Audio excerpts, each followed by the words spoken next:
முதல் வாசகம். ஒரே உள்ளமும் ஒரே உயிருமாயிருந்தனர். திருத்தூதர் பணிகள் நூலிலிருந்து வாசகம். அதிகாரம் 4, இறைவசனங்கள் 32 முதல் 35 முடிய. அந்நாள்களில் நம்பிக்கை கொண்ட மக்கள் அனைவரும் ஒரே உள்ளமும் ஒரே உயிருமாயிருந்தனர். அவர்களுள் எவரும் தமது உடைமைகளை தம்முடையதாக கருதவில்லை. எல்லாம் அவர்களுக்கு பொதுவாயிருந்தது. திருத்தூதர் அனைவரும் ஆண்டவர் இயேசு உயிர்த்தெழுந்தார் என மிகுந்த வல்லமையோடு சான்று பகர்ந்து வந்தனர். அவர்கள் அனைவரும் மக்களின் நல்லெண்ணத்தை மிகுதியாக பெற்றிருந்தனர். தேவையில் உழல்வோர் எவரும் அவர்களுள் காணப்படவில்லை. நிலப்புலங்களை அல்லது வீடுகளை உடையோர் அவற்றை விற்று அந்த தொகையை கொண்டு வந்து திருத்தூதருடைய காலடியில் வைப்பர். அது அவரவர் தேவைக்கு தக்கவாறு பகிர்ந்து கொடுக்கப்படும். இது ஆண்டவரின் அருள்வாக்கு. இறைவா, உமக்கு நன்றி. பதிலுரை பாடல். ஆண்டவருக்கு நன்றி செலுத்துங்கள், ஏனெனில் அவர் நல்லவர். என்றும் உள்ளது அவரது பேரன்பு. என்றும் உள்ளது அவரது பேரன்பு என இஸ்ரேல் மக்கள் சாற்றுவார்களாக. என்றும் உள்ளது அவரது பேரன்பு என ஆரோனின் குடும்பத்தார் சாற்றுவார்களாக. என்றும் உள்ளது அவரது பேரன்பு என ஆண்டவருக்கு அஞ்சுவோர் அனைவரும் சாற்றுவார்களாக. ஆண்டவருக்கு நன்றி செலுத்துங்கள், ஏனெனில் அவர் நல்லவர். என்றென்றும் உள்ளது அவரது பேரன்பு.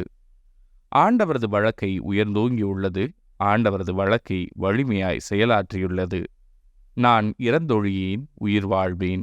ஆண்டவரின் செயல்களை விரித்துரைப்பேன். கண்டித்தார், ஆண்டவர் என்னை கண்டித்தார்.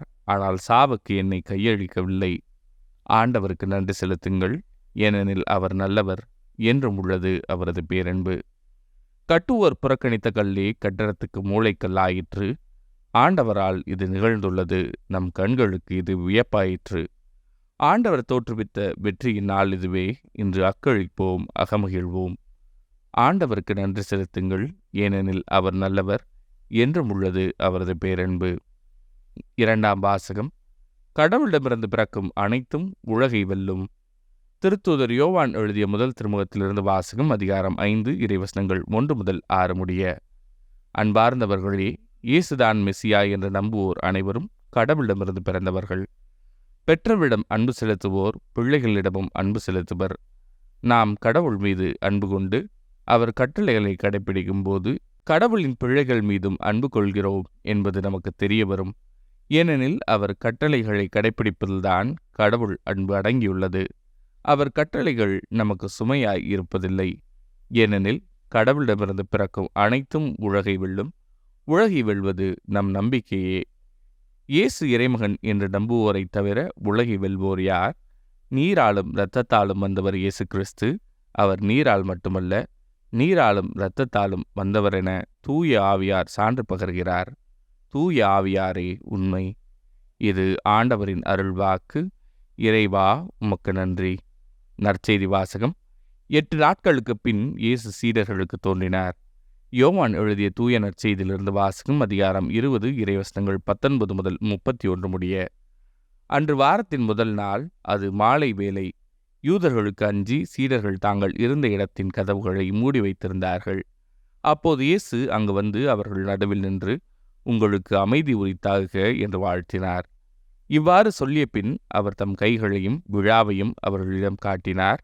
ஆண்டவரை கண்டதால் சீடர்கள் மகிழ்ச்சி கொண்டார்கள். இயேசு மீண்டும் அவர்களை நோக்கி, உங்களுக்கு அமைதி உரித்தாக. தந்தை என்னை அனுப்பியது போல நானும் உங்களை அனுப்புகிறேன் என்றார். இதை சொன்ன பின் அவர் அவர்கள் மேல் ஊதி, தூய ஆவியை பெற்றுக்கொள்ளுங்கள். எவருடைய பாவங்களை நீங்கள் மன்னிப்பீர்களோ அவை மன்னிக்கப்படும். எவருடைய பாவங்களை மன்னியாதிருப்பீர்களோ அவை மன்னிக்கப்படா என்றார். 12 ஒருவரான திதிம் என்னும் தோமா இயேசு வந்தபோது அவர்களோடு இல்லை. மற்ற சீடர்கள் அவரிடம், ஆண்டவரை கண்டோம் என்றார்கள்.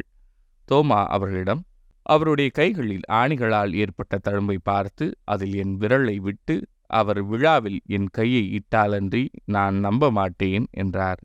8 நாள்களுக்கு பின் அவருடைய சீடர்கள் மீண்டும் உள்ளே கூடியிருந்தார்கள். அன்று தோமாவும் அவர்களோடு இருந்தார். கதவுகள் பூட்டப்பட்டிருந்தும் இயேசு உள்ளே வந்து அவர்கள் நடுவில் நின்று, உங்களுக்கு அமைதி உரித்தாக என்று வாழ்த்தினார். பின்னர் அவர் தோமாவிடம், இதோ என் கைகள், இங்கே உன் விரலை இடு. உன் கையை நீட்டி என் விழாவில் இடு. ஐயம் தவிர்த்து நம்பிக்கை கொள் என்றார்.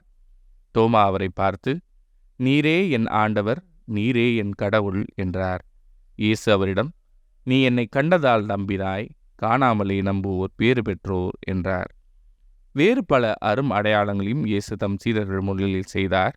அவையெல்லாம் இந்நூலில் எழுதப்படவில்லை. இயேசுவே இறைமகனாகிய மெசியா என நீங்கள் நம்புவதற்காகவும் நம்பி அவர் பெயரால் வாழ்வு பெறுவதற்காகவுமே இந்நூலில் உள்ளவை எழுதப்பெற்றுள்ளன. இது ஆண்டவரின் அருள்வாக்கு.